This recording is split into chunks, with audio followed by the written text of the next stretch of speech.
But Alan, she caused it. This is something she did herself. She caused what? She caused when you delete emails and when you have classified emails on your personal server, you bring it on yourself. This has already been investigated and adjudicated, and you won't take the answer that James Comey came up with, and so Republicans keep hauling them back, hoping they'll get a different answer. This is a witch hunt that they will not stop doing, and that's exactly what whether or not Hillary Clinton told the truth during a hearing over Benghazi in front of Congress.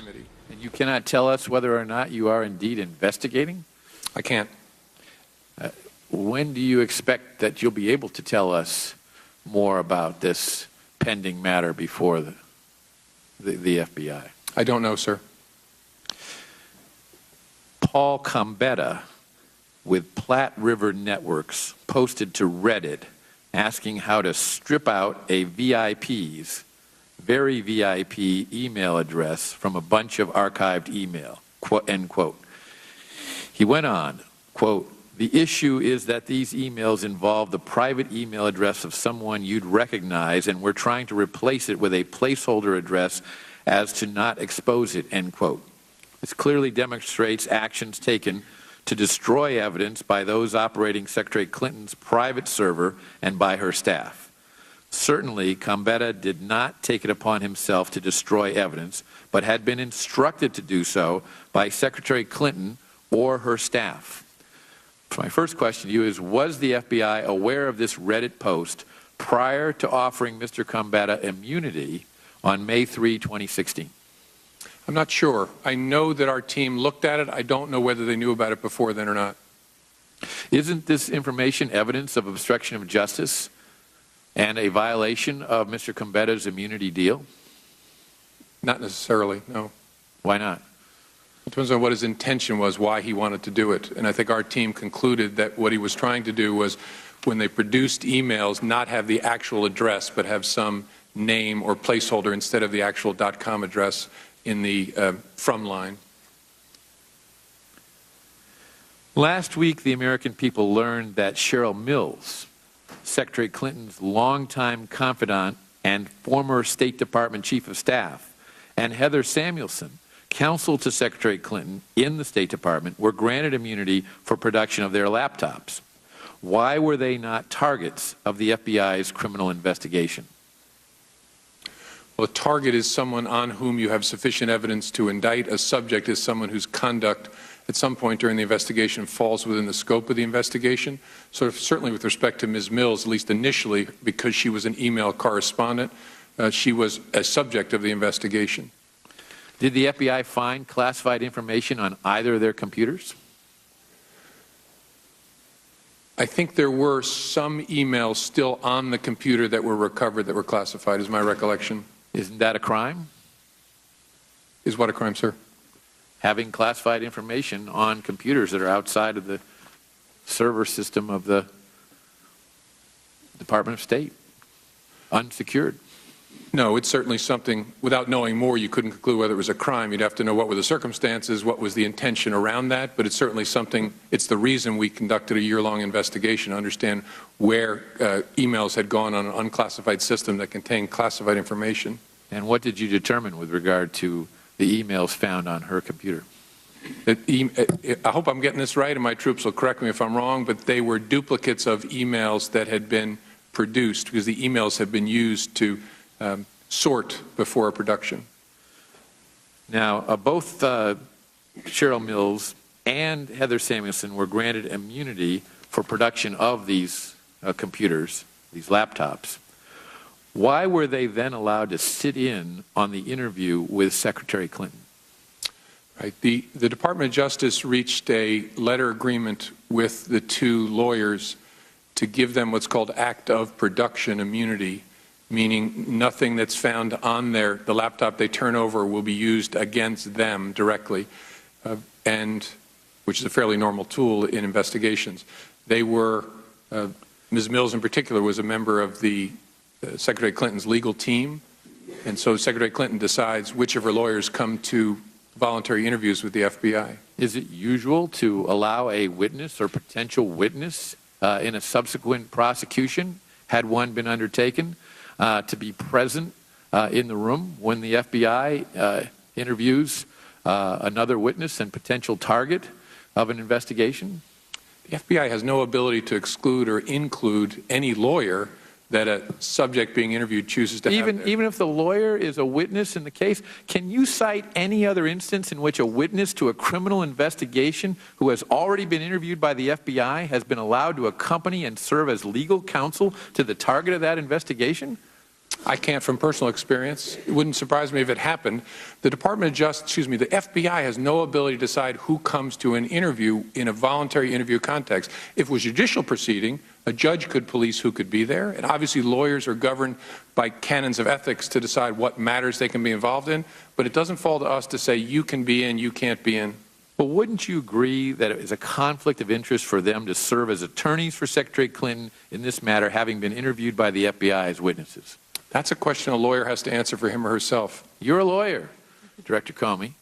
What's your opinion of that? Oh, I don't want to offer an opinion on that, but that's something a lawyer has to decide for themselves. I assume with counsel and consulting our canons of ethics, what matters you can be involved in and what you can't. But again, the Bureau's role in conducting a voluntary interview is to interview the subject. Who they bring is up to them. How can you trust the veracity of Secretary Clinton's answers, knowing that witnesses previously interviewed by the FBI were allowed to participate in the interview? We assess the answers based on what's said and all the other evidence we've gathered. In consultation with her, quote, attorneys who are also witnesses to what was previously done earlier and may, in fact, have themselves violated the law for which they requested and were granted immunity. And the answer is, the answer is the same. We make the assessment based on what the witness says and the other evidence we've gathered in the case. Who's sitting there, to me, is not particularly germane. Thank you. My time's expired. The chair recognizes the gentleman from Michigan, Mr. Conyers, for his question. Thank you. Thank you so much. Director James Comey, twice this past week, the city of Charlotte, North Carolina, has been shaken by the shooting deaths of black men. It's only one city out of many in this country looking for answers about the use of force by police. We on this committee are looking for answers too. You are a vocal advocate for better collection of information about violent encounters between police and civilians. Has the FBI's ability to collect this information improved in the years since we have last discussed it? And why are these statistics so important to our current discussion on the use of force by police? Thank you, Mr. Conyers. We're having passionate, important conversations in this country about police use of force in connection with encounters with civilians, especially with African Americans. Yes. All of those conversations are uninformed today. They're all driven by anecdote because as a country we simply don't have the information to know, do we have an epidemic of violence directed by law enforcement against black folks? Do we have an epidemic involving brown folks, white folks? We just don't know. And in the absence of that data, we're driven entirely by anecdote, and that's a very bad place to be. I don't know whether there's an epidemic of violence. My instincts tell me there isn't, but I don't know. I can't tell you whether shootings involving people of any different color are up or down or sideways, and nor can anybody else in this country. And so to discuss the most important things that are going on in this country, we need information.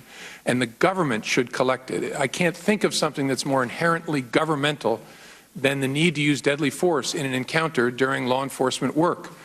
And so what's changed in the last year, which is really good news, is that everybody in leadership in law enforcement in the United States has agreed with this, and they've agreed the FBI will build and maintain a database where we collect important information about all such encounters involving the use of deadly force.